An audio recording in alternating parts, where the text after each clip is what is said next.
السلام عليكم خياتي، واش راكم؟ توحشتكم بزاف بزاف.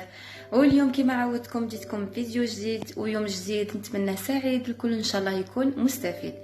اليوم خياتي جبتكم وصفه تاع المقروط المقلي وسر النجاح تاعو. من اليوم خلاص ما تزيدش تقولي باللي ما ينجحليش المقروط، غير نحطه في الزيت يتفتت لي يتحلي، نحبه بصح ما نديروش. اليوم ديريه وتبعي النصائح تاوعي وان شاء الله يصدق لك دعوه الخير برك.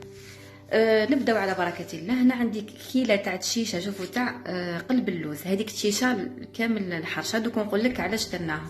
وعندي زوج كيلات تاع سبيد متوسط، توجور انا نستعملو هذا تاع سميت تاع سيدي مجبر المتوسط اللي درت به المقروط تاع الكوشه. وعندي كيله تاع سمن، وعندي هنايا مغرفه تاع بيكربونات، مغرفه تاع ملح، ومغرفه تاع لافاني. نبداو بالمكونات الاولى اللي هي سميد، حاجه باينه. نبداو بالشيشه هذه الحرشه. علاش درناها؟ باش يقعد لنا المقروط تاعنا مرمل، يبانوا الحبيبات هذوك تاع الدقيق تاعنا.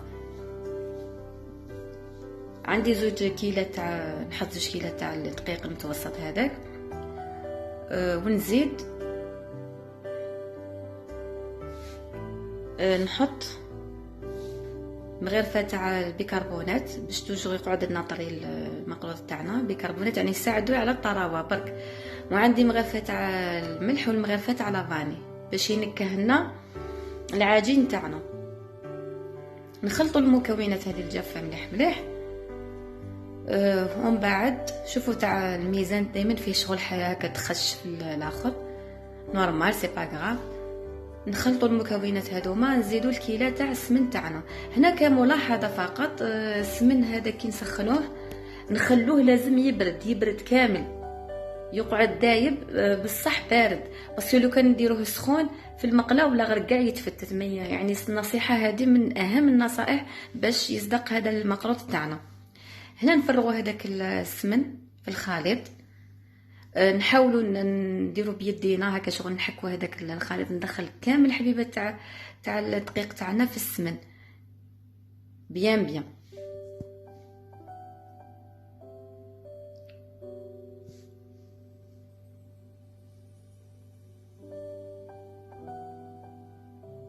هكذا نحطوا يدينا للبركه. نحكوا هذاك الخليط مليح مليح. نحاولوا كيفاش لازم كاع نغلفوا الحبات تاع الدقيق تاعنا باش ما نخلوش جهه ناشفه وجهه فيها. كما كتشوفي اختي هكذا مشت كامل هذاك الخليط ودخلته كامل في السمن هكذاك، خلطته تري بيان. ومن بعد نخلوه لازم ليله كامله نغلفوا بلوتو هذاك الاخر تاعنا ريسيبيون تاعنا، ونخلوه يبات لازم ليله كامله باش يشرب كامل هذاك سورتو كي درنا يعني هذيك الشيشه الحرشه اللي قلها تبات باش تشرب كامل هذاك السمن. هنا راني درت بابي فيلم هكا ونخليه يبات ليله كامله. هنا جبت الخليط ديالي حطيته هنا في المكونات هذوما. الخليط اللي خليته يبات ليله كامله هاولي قدامي. المكونات هي اللي نسحق هادو كنخدم بها. زوج بايات تاع البيض، عندي 100 غرام تاع السكر، وعندي مغرفه صغيره تاع قرفه باش نديرها للحشو، وعندي رطل تاع كاوكاو ولا لوز ولا واش عندكم متوفر، تحبي بالتمر اختي العزيزه كيف كيف. وعندي هنايا حوالي كاس ونص، دوك على حساب واش يشرب الدقيق تاعنا. هادو هما المكونات. نبداو نحط هذاك الدقيق تاعنا اللي خليناه بات ليله كامله. شوفوا هنا حتى القوام تاعو شغل باين باللي شرب هذاك السمن، يعني ما يعيناش في الخدمه. زاد تقال بيان ليسونسيال. نحطوا هذاك البيضتين تاعنا مع الخليط. هاد البيضتين علاش درناه؟ هي كانوا شغل بكري يديروه، وكاين حتى دوك راهم يستعملوه يديروا الشغل فارينه مع الدقيق بصح. ولا غير شوفي جربتها انايا ولقيتها شغل يتعجن، ما يجيش مليح، دائما يقعد المخلوط من الداخل معجن. بصح كيما هكذايا البيض ما تمتم يطيب معناتها ما ياثرش عليها. ولا انا كي سيت البيض خير. هنا نخلطوا كامل العجينه تاعنا ونطموها بالمزهر. لازم ما نخليها جاريه، ما نخليها ناشفه. هنا نروح للحشو ديالي. ما قلت لكمش هنايا برك كي درت هنا عندي رطل تاع كاوكاو مرحي، وعندي 100 غرام تاع سكر، وهدايا بياض تاع بيضه. علاش انا ندير بياض تاع البيضه في الحشو؟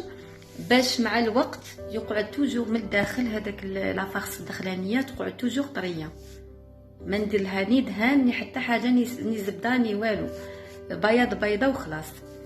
عندي 100 غرام نزيد لها هذاك 100 غرام تاع السكر. انا ما نحبش الحلاوه بزاف، اللي حاب يزيد الحلاوه يزيد حتى ل 150 غرام. شوفوا هنايا من بعد خصني شويه نطمها، نزيد لها شويه برك تاع مزهر. والقرفه بيان سور ما ننساوهاش، تعطيها نكهه سبيسيال. هنا نحاولوا نخلطوها بيان، ومن بعد نديروا الحرابش تاعنا ونعاود نولي لكم. هنايا درت الحربوش ديالي ودرته في وسط العجينه تاعي، ونحل العجينه نحربشها هكذا، ونحاول نديرها على شكل دائري بومبي. ما ديرهاش الشغل هكا تسطحيها من الفوق ولا ما سورتو المقلي لازم ياخذ الشكل الدائري من الفوق، ولازم يجينا بومبي باش يجي الشكل تاعو مليح. هنايا برك هذه ملاحظه تاني، وهذه فكره من افكار. شوفوا هنايا دائما نحط في البلان دو طرافاي كي نجي نحربش نحط دقيق. علاش؟ شوفوا برومييرمون يساعدني في كي ندور هكا، تساعدني باش تجيني الشكل تاعها منتظم. ودوزيامون تاني وشنو كي نقلوا الحبه تاع المقروط دوك تشوفوها معايا كي نجبدوها، كي طيب الحبه تاع المقروط تاعنا كي تشوفي الحبات هكا كيما هما تاع الدقيق. يعني هذا هذه استيس هايله ومليحه، وراني توجور ندير فيها. هنا نحاول نقطع بشويه هكا باش ما نفسدش هذاك الشكل البومبي من الفوق كيما هكذا. انا ما كبرتش الحبات بزاف، ما عنديش مناسبه، يعني جيست في الدار برك باش ناكلو. ما كبرتش الحبيبات باش من الداخل تجيني طايبه بيان. راني نوجد في الحبيبات تاوعي، من بعد نعاود نولي ليكم.